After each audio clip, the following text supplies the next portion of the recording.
The topic of discussion tonight, folks, is as the title would illuminate for you. This is Atlantean prehistory of the giants, and then how that ties in with end time prophecy. As Gary puts it on the front of his book here, says how understanding prehistory and giants helps to find end time prophecy. Um, as the late Chuck Missler was fond of saying, the Old Testament was the New Testament concealed. New Testament was the Old Testament revealed. So to say, you've got to have the entirety of that tome. You have to use the front from the back to be able to understand and explain what you're reading. So first question right out the gate, because there was a huge section within your very first book that dealt a lot with Atlantis, and not just Atlantis as we've understood from fables, but through the lens of the polytheistic religions that spoke heavily about it, and then the philosophers who by their own accountings were actually there in the flesh and were able to glimpse what this place was.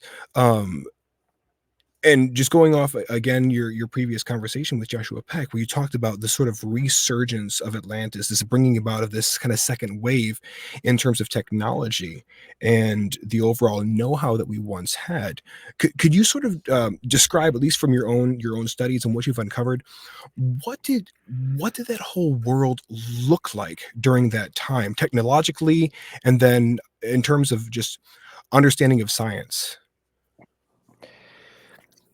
Yeah, it's an important sort of concept that we understand that the antediluvian world, and Atlantis was before the flood, and destroyed by the flood, which is how you get a sort of a direct intersection into how it fits with biblical accounting of the flood and before the flood, is that Christians believe that this was pretty much a technologically void period. But yet we get this mythos about Atlantis where it is more advanced than what we are. And then if we look at what Jesus is talking about in his orations in Matthew 24 and Mark 13, Luke 17 and 21, we get the end time in the chronology that he provided will be like the days of Noah. And most people just say, okay, well, that's just, people were kind of godless and people didn't really know destruction was coming. And, it might have been a little bit more violent. And that's kind of where they leave it at and say there's no more to it. But Jesus was very, very specific. And in book 1, I talk about how we should understand the day, or book 2, I talk about how we should understand the days of Noah as a generation, and it follows the fig tree generation. And days could you describe what that is a little bit? A generation. Could you break down, just for my listeners, because I don't know if we've covered like what exactly the fig tree generation is. Yeah. So after Jesus provides 3 macro signs that covers this generation that he's talking about. And what he does is when the disciples ask, what will be the signs and when will be your coming? He is talking about a list of events that happens in what he labeled the fig tree generation, that all of those events will be fulfilled within that generation. Heaven and earth will pass away, but his words will never pass away. Paraphrasing. Pretty close, but paraphrasing. And so then we get immediately following that, it's going to be like the days of Noah. And again, the translation should be a little bit more consistent in my opinion, but days is a legitimate translation, but days can be understood than just more than a day or multiple days, but a generation. So in book 2, I talk about that translation and how we should understand it. And it's the exact same words coming through Greek that was originally recorded in Genesis 9:29 for the days of Noah. And Noah lived, 600 years before the flood and 350 years after the flood, which is why in the Luke's accounting of the events, you get Sodom and Gomorrah in there in that destruction by fire. That Second Peter is saying is reserved for the end time, Second Peter 3, because it's a transitional apocalypse. And I'm going to come back to that just in a second. I didn't put this in the book, but to me, it was obvious in hindsight maybe I should have put it in the book, but I'll get there. I can't get everything in the book. So if it's we're talking about the days immediately after the flood when angels and giants walked among us, and immediately before the flood when giants and angels and gods walked amongst us, then we need to understand what the days of Noah was all about and what this violence was all about and this godlessness was all about. And so, and where does all of this technology and magic and everything come from the polytheist side? So we should understand this as uh, understanding Ecclesiastics 1, which says that nothing is new under the sun. What was will be again. As you move into about verse 17 in there, it says, and this understanding is only going to bring you grief and sorrow. Right? So what has will be again, and it's repeating. So we need to get those details right so we can understand what's going to happen in the end time, and that they've been trying to bring about what happened at the flood ever since then. So we get some interesting words that are being talked about, the level of the kinds of technology that Atlantis is portraying in the book of Genesis. And people say, well, where do you get that from? Well, you dig a little bit deeper, and that's why I like to take things back to Hebrew and Greek. So when it says that the world was corrupted, or not the world, the earth was corrupted, the whole earth was corrupted. That's everything on the earth was corrupted. People look at that as sort of a generic general statement, but the Hebrew word is shakath, which is to decay, to pervert, to ruin, to wreck, to destroy. That means everything that walked on the earth except for the animals that God chose, because he knew the ones that were not corrupted with the DNA, and the 8 that go on the ark were pure spiritually and physically, weren't corrupted by Nephilim DNA or DNA manipulation, and that everything else on the earth, and that's why he called them as representatives of the species, because he knew. And he wanted to start anew with uncorrupted life and spiritually as well, to give us a reprieve so that all the names in the book of life that were written in the book of life from before creation will have a chance to leave their name in the book of life or have it blotted out. So it's an intercession. And he permits, if you follow the polytheist side, that the gods brought the flood. In the Bible, it says God causes the flood, but he could just permit the fallen angels to do it. And in polytheist history, humans were too numerous and too noisy, and that they weren't their preferred creation anyways, and they didn't want an earth for humans. They wanted it for their spiritual offspring. So that's the first thing, is that they have this ability to create chimera beings with DNA manipulation. And if they have the ability to do DNA manipulation and technology, what else did they have? Now let's look at violence. Most people think this was just giants, if you believe in giants, going around with swords. Well, that's not really the case. In their history, they have all sorts of beings, and specifically within the elementals, and elementals are in the New Testament as part of the visible ones who enslave us in this world, that answer through the hierarchy to the invisible ones, the gods of Mount Hermon, Nippur, all the different mountains for the council of the gods that Satan sits above, that rules over the 70 nations.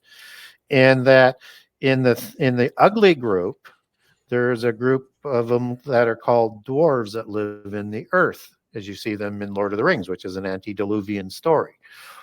And they made the weapons for the demigods, not for the gods. They don't need dwarf creations of theirs to create the weapons that the gods would use. They have planet-destroying weapons, planet-destroying technology. All of that they were passing on as part of the illicit knowledge. And so this violence, we need to understand, or I think we ought to look at that as the violence could have destroyed the whole earth by fire, which is why God permits the flood, because that fire destruction is reserved for the end time. I won't go deeper into that prophecy in too 2 Peter 3 because it's a big rabbit trail. It's almost a show in itself of what it tends to be talking about.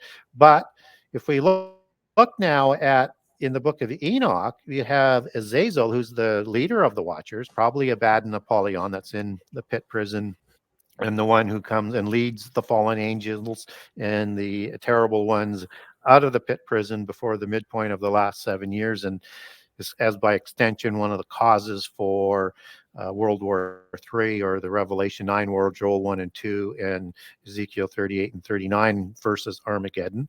I won't go into those in details right now. I'm trying to stay on track here. And that Azazel taught the art and the craft of war to the giants. So that means not only martial arts, but military strategy, how to make weapons, and the technology to go with those weapons. So now when we start to look at the Atlantean and other ones where you have all of these powerful weapons that are seemingly magic and these accounts of things flying around in the air, they had a technology to build buildings with sacred geometry, celestial alignments, earth ratios, other sacred geometry with masonry and size of blocks that we can't do any of that today with. We're just catching up to that level of that technology. So the Atlantean mythos before was just sort of based on that preconceived idea that these were primitive people before. But if nothing is new under the sun, and we had a restart after the flood, we're catching up to that. And it's going to be like the days of Noah again. So we need to learn that this has been an ongoing thing by the fallen angels using their spurious creations to destroy the earth, because they don't want humans in the world, and that they would have in a realm on their own, which was the purpose for their rebellion. So in the Shiva understanding, which is a destroyer god out of the Hindu pantheon, and as you connect that would be cognate god to Abaddon Apollyon, which is a destroyer, is that Shiva creates new worlds by destroying the old world. And then it's overlaid in polytheism with the phoenix rising out of the ashes, right? So this is a world created through a destruction of fire. And Azazel is the destroyer of the antediluvian world. He's the one who teaches most of the illicit knowledge, including the arts of war craft. I mean, angels downloaded that technology so that the world could be destroyed by fire. And now we've been seeing that technology since World War II and ramping up and having a download of angelic technology. So now you have to introduce interdimensional or intergalaxy type of spacecraft and all the technology that would go with that. That's what we start to see with the Atlantean mythos, with the sort of second generation of that adding on to that. And that's an extension of the Atlantean black magic. This is, as I describe in book 1, this is the epicenter of Enochian mysticism after the flood. It takes that Enochian mysticism that is the 7 sacred sciences that Enoch, son of Cain, moves into the 7 arts and sciences that we understand them today, but that merges with that angelic technology, that knowledge provided by the fallen angels, both in the book of Enoch and in other accounts around the world. And so when we look at the technology that we're starting to see a complete change. You have AI, quantum computing, cryptocurrency, digital medicine. This is the introduction based level of that angelic technology, and we have a bit of a ways to go, but we're going to see this again. And Atlantis was understood, and I cover this off in book 1. It was not just one island continent. It was actually 10 empires, and Atlantis was the one ruled over by Atlas. And Atlas and his 9 brothers, 5 sets of twins, are the offspring of Poseidon and a human female named Cleito. That's exactly what happens in Genesis 6 with the creation of Atlantis. Sons of God, human females, create Nephilim. These are heroes and titans. There, and you have in Greek mythology titans of heaven and titans of the earth. So Atlas and Hercules would be a hero, but also a titan, an earthly titan, just like in Sumeria you have Anunnaki of heaven, Anunnaki of earth, watcher of heaven, watcher of the earth in the Sumerian tradition. You have the Nephilim, which are fallen ones. The foul is the word used when Satan falls in Isaiah 14. And the I am is the male plural. They are the fallen ones, the Nephilim. That Nephilim, Nephil in its singular, is sourced from. Not only sort of from a word and carry over some of the meanings, but also as the Nephilim, as the heavenly ones, right? The heavenly Mhm. fallen ones, the Nephilim of the Shemaim, as I call them in book 2. Shema is the word for singular heaven. We don't get Shema in the Bible. We get Shemaim, which is heavens, which is the plural form. And of course, the stars and the planets are the heavenly bodies, and same connotation.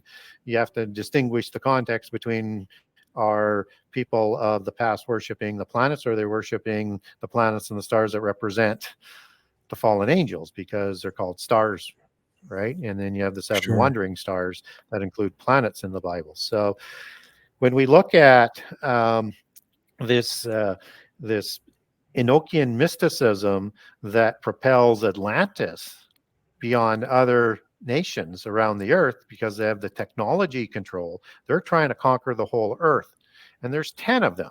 And Atlas, and I'm sure there's others, would be an antichrist-like figure. And interestingly enough, polytheists, when they're trying to bring about their new age, their new millennium, the Fourth Reich or Third Reich, as Hitler tried to bring about, whatever you want to call it, they're looking at splitting the world into 10 groups of nations with 10 kings. And those are the same numbers we get in Daniel 2 in the metallic empires, Mhm. and Daniel 7 in the beast Yeah. empires, and in Revelation 12, 13, and 17 for the end 17, yep. time empire. And as Francis Bacon calls it, the new Atlantis.